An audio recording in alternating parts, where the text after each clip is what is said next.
I'm Tyler Hendricks, your host for Unification Principle Study.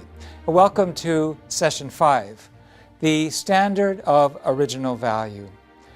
Our last session showed that we find happiness by fulfilling God's three great blessings: individual maturation, devoted family life, and care for the creation. We concluded with these questions. How can we have good relationships? How can we decide what has value and what doesn't? What is good and what is not good? The answer has to do with value. How do we decide the value of a person or an action? We need a standard by which to measure value. The standard determines whether an object partner, for example, is beautiful or unattractive, right or wrong, good or bad, unimportant or important. What is that standard? In this chaotic and confusing world, the value we place corresponds to how we feel, or to the tint of the lenses by which we view the world. If we have rose-colored glasses, everything looks rosy. If we have blue glasses, everything is blue. So reality changes according to the condition of the window of one's heart. Most people have a look at the world centered on themselves. And when a self-centered value encounters the self-centered values of others, we end up with relativism, or the negation of value altogether. But this confusion about everything leads to conflict, sadness, and pain. It can be compared to a driver at an intersection who causes a huge traffic jam because he or she couldn't choose which direction to go. Our sense of values is formed through our daily experiences and education.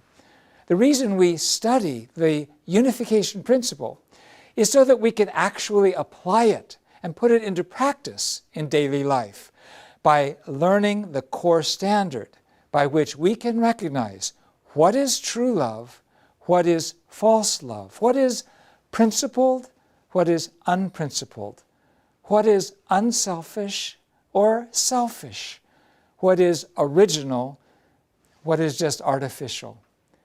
Unification principle education provides us this essential insight. We can differentiate substantial value and psychological value. Substantial value refers to the value of physical things, such as commodities. We measure these in relation to our common physical needs.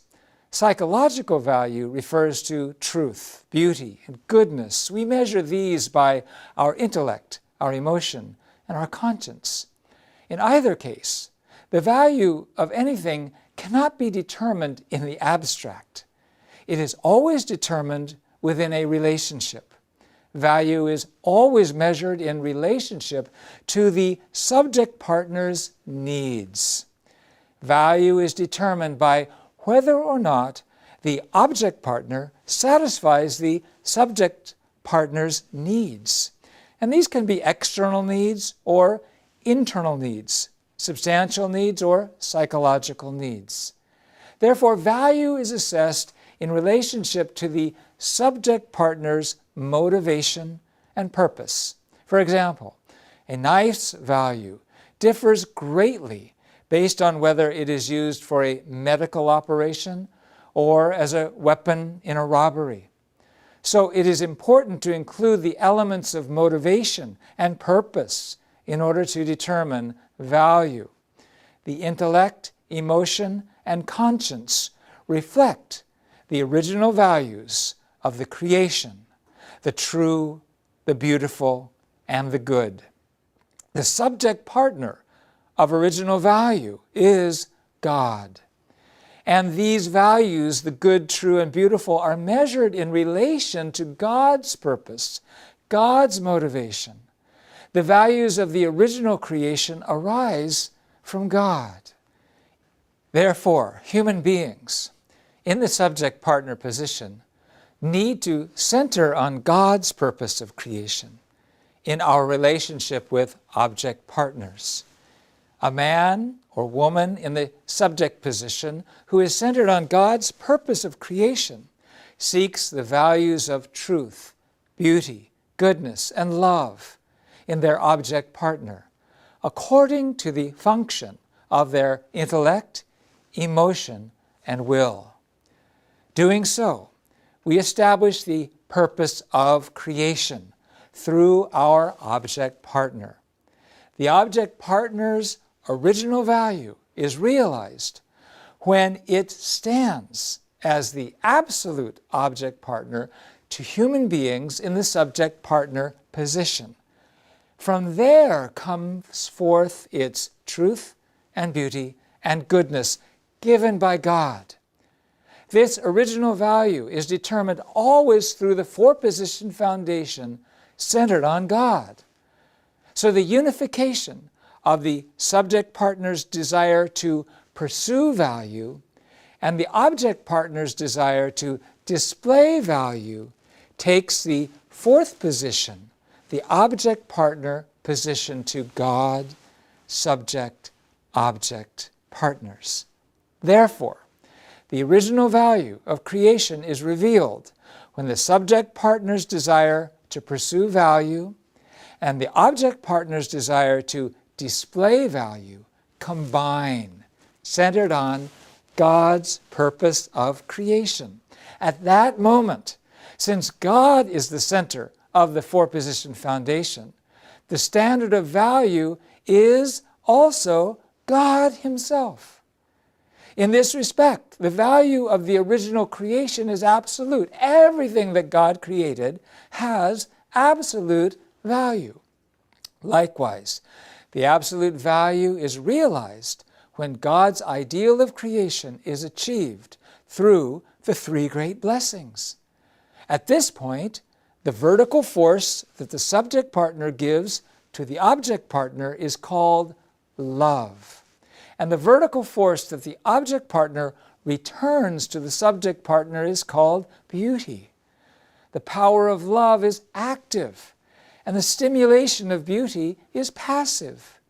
In a relationship between God and human beings, God is the subject of love, and we, human beings, are the object partners of beauty. When we see a man and woman, a man becomes the subject partner of love, and a woman becomes the object partner of beauty. In the world of creation, human beings become the subject partners of love, and the world of creation becomes the object partners of beauty. But if the subject partner and the object partner enter into a state of harmonious oneness, love can exist within beauty, and beauty comes to exist within love.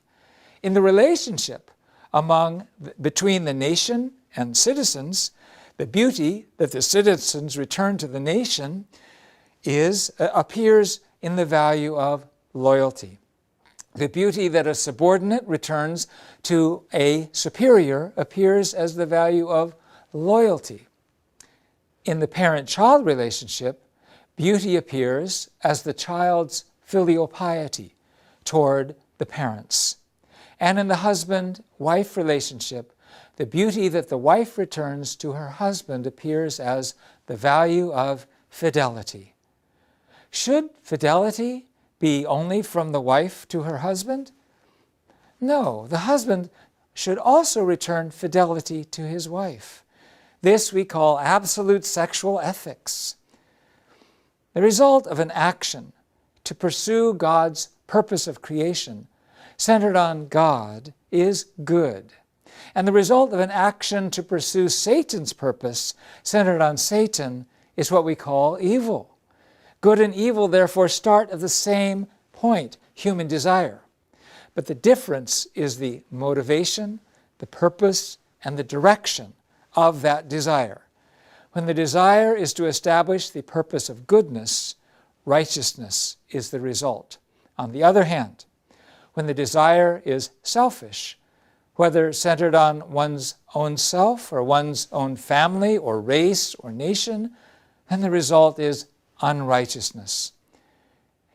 in order for us to manifest our original value, we need to direct our desires toward the good, according to the conscience, and according to the God-centered four-position foundation, based on loyalty, fidelity, and filial piety.